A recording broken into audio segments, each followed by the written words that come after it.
This is the final word, the Australia-India Daily. The end, well, we said yesterday was the last one. It's not the last one. It was the last one from a ground. This is the last one about the series. Geoff Lemon, Adam Collins. Hello. Show brought to you by Maurice Blackburn, the #1 plaintiff law firm in this country. Not named after Ian Maurice the Bear. Not named after. From Wild World of Sports. Could have not named after Maurice Chambers, who bowled at times very well and at times not so well over his county cricket career. Now, you know, we've travelled around the country. We've been to Perth, Adelaide, Brisbane, Sydney, Melbourne. Doesn't matter where we've been, they're still the #1 law firm in the country because that's what the country means, nationwide. Here we are. It's the end of a series. It's the end of a 5-test series, as we said yesterday, that had the third fewest deliveries bowled ever in a 5-test series. So there were some short games, but it still felt like a long series by the end of it. There's something about like maybe it just mirrors the 5-day thing of a test match when you feel like you've got to that 5th day. There was something sort of exhausting about even just getting to Sydney, and you've got the Christmas thing and the New Year's thing and the Boxing Day test and the hype of the big crowds and the hype of the finish. And then Sydney did feel something of an anticlimax. Felt like both teams were not quite, like they were all a bit frazzled. And then everything just went so quickly that it was like, how is this over? How has it just flown by us? Yeah, I didn't feel anticlimax around the game itself. It was extremely watchable Test cricket. It probably depends on which camp you fall in. Whether you want to see higher scoring attritional stuff like we saw at Melbourne, where Australia made 474, I think, from memory, and responded to by India making 369. Whether you're up for, and of course we all love a 15-session Test match. There's reasons why those are the ones that we remember forever, and why we celebrated that only a week ago or whatever it would have been. I think that Test match finished on the Monday, didn't it? So yeah, it feels weird that an entire Test match has been prepared for, played, and finished. Now we're recapping on, and the series is done as well. But it did happen clearly in a hurry. We missed some bits yesterday in the Daily Show, which I wanted to sort of clean up here. The Virat Kohli's sandpaper taunts, which, you know, where he was opening his pockets up and down, looking down his trousers. Yeah. You know, to mirror something that actually Ian Higgins said on the Great Cricketer podcast last night, if you're copying pelters all day long, as Kohli was from the crowd, I think you're entitled to give a little bit back. It's not highbrow humour. You see in the comments sandpaper stuff all the time, but I felt like Kohli was a bit crime-or, isn't it? Yeah, Kohli was absolutely like who's one's father and all the other incel stuff that you see from the most extreme fringe of the hyper-nationalist Indian fringe with, you know, crime-or and such is such and such's father and all that. Obsessed with patriarchy. It's almost as if patriarchy is not a good system. Yeah. It's almost as if it produces poisonous results. Quite funny but you know, obviously the vast majority of people don't meet the criteria I was talking about before. You only see the crazy stuff, the below the line stuff from along those lines from people who are already hardwired that way. But a lot of it was, they're already gone. Well. They're already so far out to sea. Exactly. They ain't coming back. Exactly. But I reckon that there was like a disproportionate amount of it coming Kohli's way. I'm not saying that he helped himself with the way in which he responded to India being in a spot of bother at Melbourne, the physical way he enforced himself or tried to put himself into the contest. The stuff with Constas, but that does have a bit of spill out, because we went at the press conference yesterday with Gautam Gambhir, where he called the Aussie response soft to the way that Constas was confronted, where the previous day, I mean, it did sound quite funny, really. McDonald saying, "Oh well, you know, the welfare of the player was what we were most concerned about." Bullying, blah blah blah. And what they were, read between the lines here. McDonald wasn't really saying we're worried about Sam Constas. McDonald was really saying the ICC are permitting India to get away with doing whatever they want on the field. That was the subtext, because he kept coming back to saying, but if that's within the playing conditions per what the ICC have said, the ICC haven't suspended anyone, they haven't done anything. Therefore, it's clearly okay. And so that was what was, that was what the real dig that McDonald was making. It wasn't actually about Constas. It was about power. Yeah, it's like the defence of corporate misbehaviour, where it's like, well, nobody's been charged, and nobody's been jailed. Exactly. Nobody's been charged with any crimes. Therefore, no crimes must have been committed. You've got it. You understand what I'm saying. Yeah. So yesterday when Gambhir bit back at that was funny. I didn't mind that. I thought that was good. But it kind of demonstrates that by the end of the series, there is that inbuilt tetchiness, and it's experienced in all different types of ways. And we would be guilty of that as well. I know I am. That at the start of a series, you're feeling kind of resilient to it. By the end of a series, you're exhausted. The nature of the back and forth and the exchanges, the fact that this has become a 5-test match series is terrific. But it does take a toll on everyone who's involved in it, and that means by the end of it, you're naturally at the end of your tether. And I think we saw that with players, with coaches, with administrators, with anyone who was involved covering the series. By the end of it, we all just need a good lie down. I think looking back over Kohli's role in the series, particularly, having that big sort of release of tension early on, of making that 100 and going, I'm back, baby, and then just nicking every fucking thing outside the off stump for the rest of the summer and getting more and more frustrated. The way he punched himself when he got out, I don't think I've ever seen him respond. He does a lot of standing still and staring at his stumps, like how have they been disturbed? How has this happened? This the head down sort of World Cup final kind of thing. But he doesn't generally, that I can remember, do demonstrative anger when he gets out, and so that was notable.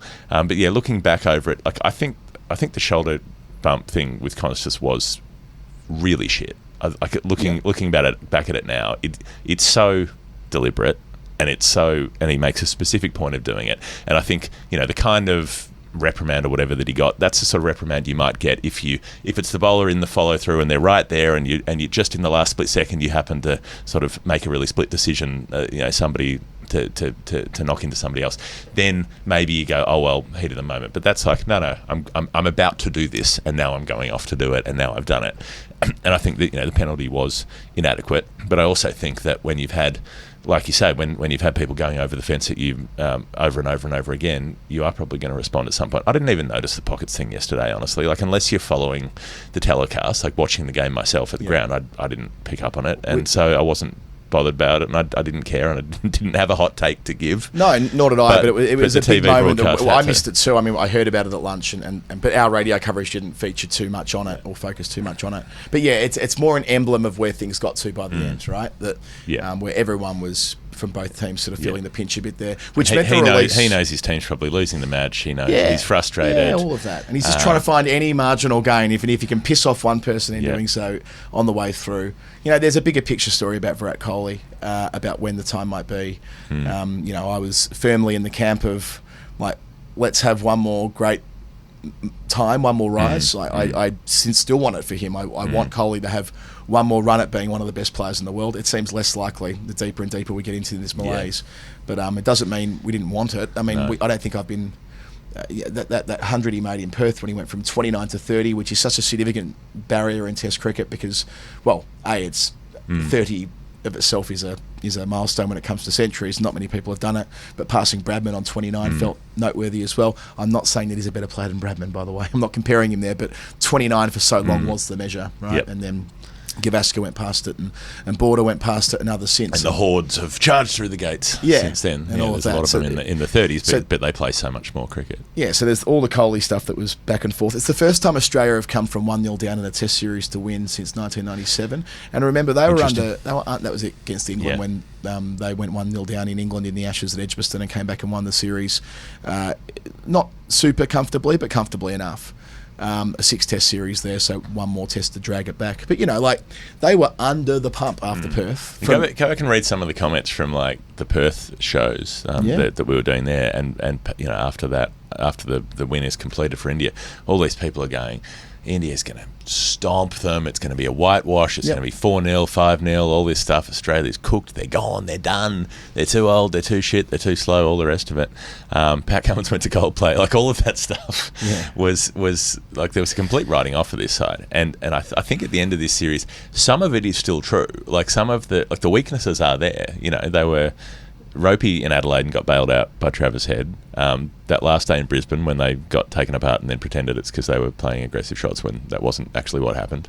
And even in Sydney, their batting in Sydney was they didn't really find much of a way to cope with the conditions better than India, aside from Webster being the difference really across both of those innings. So you do still have this very fragile Australian batting order. You do have an issue, I think, with Usman Khawaja at the top of the order. He's a fast fading force as an opening bat, and he managed to make a contribution in that run chase, which was significant. But I still don't think that means that in a full year from now he's going to be a player who's going to necessarily be good enough to open the batting through an Ashes series, especially if England do actually get some of their quick bowlers fit. And you've got the ongoing questions with the bowling, that ageing bowling group and how long they can stay at the top. They are still at the top. They're still good enough to be there, but it's how much longer will that be the case? Does Hazelwood's injury disposition come into it? Does Scott Boland keep getting matches? When do they look to try to bring in younger players? All of that. So a lot of those questions about the Australian team that were there after Perth are still there. They just managed to turn this particular series around. Oh, and did they ever? I mean, you look at India's batting in the series between 6 times India were all out between 150 and 185 out of 9 attempts. Yeah. You exclude the brief innings in the Brisbane second digs that only lasted 2 overs. 9 completed innings. 6 of them ending between 150 and 185. I mean, that is a beautiful set of numbers as a bowling group. And they did that needing to draw down on their resources. Hazelwood got through barely a test and a half. He was their best bowler in 2024. He was their best bowler at Perth by a mile, and he missed Adelaide. Then he came back for Brisbane, looked a bit when he bowled briefly before getting injured again. So that's losing their best bowler from last year. Mitchell Starc, who deteriorated at the very, very end, although he did bowl very nicely on day 1 at Sydney to help set things up. But Mitchell Starc, who got up for that final test but wasn't able to, needing to make changes mid-series with their batting as well. The Constas move, and we talked about this on the show yesterday, no need to back over it again, but deciding to play the way that he played did have a role in knocking Bumrah away from what he was doing so magnificently in the first 3 test matches, which did contribute to them making a monster score at Melbourne, which was the leverage to help them win that test match in the final session. So, tick there, that something they decided upon worked. And the Mitch Marsh thing, I occasionally happen upon comments on, there's a couple of different mates of mine on Facebook who are a fair bit older than me, and they must be if they're still on Facebook. Yeah, quite. That's that. Yeah, exactly. Status updates complaining about the Aussie selectors type thing. 2 weeks a year probably they follow the game, but regardless. And one of them was like, do they still frame them as like Damien is? Yeah, blah, blah, yeah. Well, there would be that would if they could. But yeah, I feel like whenever Australia are doing poorly, and remember, there's been 3 or 4 instances where the Cummins captaincy has been, well, the public response to Cummins and co has been almost existential. When they were 2-0 down in India, when they came back and won the 3rd test in indoor, when they lost their first 2 matches in the Men's 50 Over World Cup in 2023 against India and South Africa, didn't lose another game and won the tournament, and being 1-0 down at Perth, didn't lose another test in the series, regained the Border-Gavaskar for the first time in a decade. So when they are with their backs against the wall, when it's your Maurice Newman types, for instance, or your Rita Panahais or your fucking Paul Murrays or all that lot, when all that's set, I'm speaking of brokens, going for it, that seems to be the bit where, they turn around. And they were on their way to that during the second innings collapse at Melbourne. That's why I wanted to bring this up. The second innings collapse at Melbourne when Bumrah's running through them, that this was, I could detect it, this was happening again. This bunch of fucking woke softcocks. Why can't they just combat the best bowler that's been to Australia in a generation? What they're really saying there is, if you drill down, if you analyse it, Mitch Marsh shouldn't be playing. That was the main gripe. Okay. Mitch Marsh shouldn't be playing, and he's only playing because they're too nice and they're friends with him. And I've thought about doing some analysis on this. And I'm mindful we don't have heaps of time today, but very, very quickly, should Mitch Marsh have been dropped before the Perth Test match this year? No. Previous Test match, he was crucial in the 4th innings trace at Christchurch. He's crucial in both those New Zealand tests. Right, but let me just pair it out. Should have he been dropped after Perth, where he took 2 for 12 in the first innings, exceeding expectations with the ball, then made 46 on the final day, along with Travis Head, the only 2 Australian top 6 players who looked okay against Bumrah. Right? Yeah. So he's not getting dropped after Perth. Okay. Adelaide, they win in 7 sessions. He misses out in the first dig, but still, they've won the game in 7 sessions. Yep. Are they realistically dropping him after missing out once? No. Brisbane missed out again. Didn't bowl too often. That might have been where they could have credibly left out Mitch Marsh. Yep. After the 3rd test match in the run, that might have been the moment in time. But the proposition that Mitch Marsh has been... That's basically his first bad test in the sequence. So usually you don't say, a player's had a bad test match, so you turf. Yeah, I would say it's his 2nd bad test in a row. Was there an argument for dropping Mitch Marsh before Melbourne based on form? Yes, there was. But was there an argument for Mitch Marsh being taken out the back and sent away before the 1st test or the 2nd test? There wasn't. No. Or indeed after the second test, probably not either. Procedural fairness. The guy was Australia's leading run scorer last season, last summer, 500 runs at 45, most amount of runs, highest average, AB medal. Dug him out of trouble time and again. Time and time again. So if you really drill down, the biggest issue people had was that Mitch Marsh was in the team. And when they make the change, they did drop Mitch Marsh. Cummins did drop his best mate, more or less. And the guy they bring in for the final test match does it perfectly. So to the credit of the selectors for making that difficult call when they did, and it's paid dividends. I mean, what more can you do? Yeah, and it's no need to go into detail on it because we have talked about it, but I did think the McSweeney move was too cute, but they did adjust it. They were willing to backtrack on it instead of just being stubborn and saying this is what we've done for the whole series. And you could say that's unfair on him, but I think at least he's had a taste, and he probably will come back into this side, and it probably will be in the middle order, and at least he will have had a little run at Test cricket, and he'll be able to sort of be a bit more. Remain level-headed about it if he gets a second go. Australia hold every bilateral trophy in Test cricket, plus the World Cup, plus the Border-Gavaskar for the first time in a decade. I think that photo shoot, plus that photo shoot yesterday with the Ashes trophy, the mace, and the Border-Gavaskar all together at the same time, that's a generational achievement for that group of senior players that have been bashing around in the side for a lot of them for more than a decade, but as a group, like really solidified group, since probably 2020, 2021, something like that, around the pandemic. Now they'll go to Sri Lanka, and we'll know more about that test squad in a couple of days. I gather it's going to be a big squad, so we will know more about that. I'm hearing later in the week, which will be the next time that we get a chance to talk about Australia, and then what they do with the Big Bash and other bits and pieces before they have their little camp in the UAE.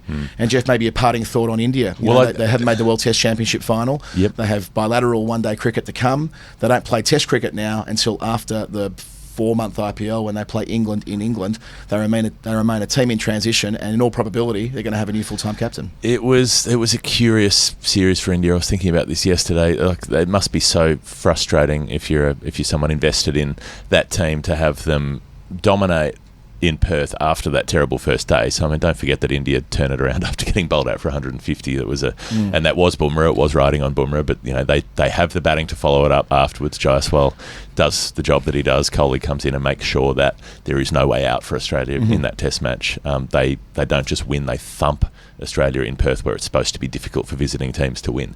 And to go from that position to not winning a single Test out of the next 4 and coughing up the series would be galling. There a lot of things have gone wrong. The kind of the stories that we've been hearing about. Not that there's a lot of opposition to or sort of a splintered dressing room in terms of people hating each other, but like maybe a lack of communication, a lack of. Like you've got sort of silos, is what some of the reporting's suggesting. That is reflected in what happened with Ashwin. I think that is a symbol of the malaise in the team in how it's being run at the moment, where Gambia's brought in as someone who's very politically connected, and that seems to be a factor in why he got appointed to the job. And then immediately the communication's terrible. Rohit's not there, but wants Ashwin to play. Ashwin doesn't get to play in Perth. Rohit arrives and makes and forces them to pick Ashwin in Adelaide, and then he's left out again and quits on the hoof mid-tour, and all of the discontent around that. You can't. I think if you have a tour, you have a dressing room where things like that are going, where there's that much discontent, and to the point that a player parachutes out of the thing mid-tour, that is a management that's not managing their team. They're not holding their team together. I thought some of the selections were screwy. I thought Harshit at Adelaide instead of Akashdeep, when it probably should have been the other way round, and bring Harshit back for Brisbane. That might have been the way to go there. Akashdeep was unlucky at times and bowled better than the figures suggest. Siraj having a pretty mediocre tour through the middle part, but they were sticking with him every test where maybe Prasidh Krishna could have come in an earlier time. There were just it seemed sort of haphazard the way they put those teams together, and they didn't have the kind of organisation or the sort of vision that they did when they were winning series in Australia. And 2 spinners on a green top in Sydney is probably the most perplexing of them all, having mishandled the Ashwin situation to the point where he left mid-tour, when in all probability he would have played at Melbourne. So a couple of important internals there they have to sort out. And look, the reality is they've lost 6 of their last 8 Test matches. They have shat the bed in terms of making that World Test Championship final. If they hadn't bombed against New Zealand, they'd be in. And they were at 74% before the New Zealand series. Now they're at in the low 50s, if not maybe below 50, and they now mathematically can't make it through. Of the 8 last Test matches, they've only won 1 as well. There was 1 draw in there, but they won at Perth, and that's their lot. So India, when they up against England in English conditions later in the year, there will be a lot of interest in that, and of course we'll cover every single day of that on the final word as well. Geoff, we best get moving. Sure. We've got stuff to do. Live show tomorrow night in Sydney, the 7th of Jan. Glenn Maxwell, Simon KATICH, be there. cbussuper.com.au, also who we bring the show to you by. Get your super sorted out in 2025. We'll tell you a lot more about that on our weekend show, our history show, which the next one's coming tomorrow midweek, but forget about that. Our weekly issues-based show, where we will be moving on from the Border-Gavaskar, and then we'll get into the Women's Ashes on the weekend too. We've got cricket history show as well, story time, and we've got the online community. Patreon.com/thefinalword is how you get in touch and get involved with us. Please do, because we have a lot of stuff to do this year and we need to somehow fund it. So we would love to have your contribution. And thank you everybody again. I said this yesterday, but just back over it one more time. Everyone who's found us in this series, it's always the way in a big series that new people re-engage or engage for the first time with the final word, and we're grateful for that. Thanks for watching. Thanks for getting involved. Thanks for your comments on social media and that type of thing. They're all very much appreciated. Yep. All right, we're going to leave it there. It is the final word. He's Geoff Lemon. I'm Adam Collins. We will see you very soon. Indeed, we're going to see you tomorrow. Here's the hot tip. It's going to be not long between shows. Tomorrow will be the history show, and it's a good one. Till then, bye-bye. Ta-ta.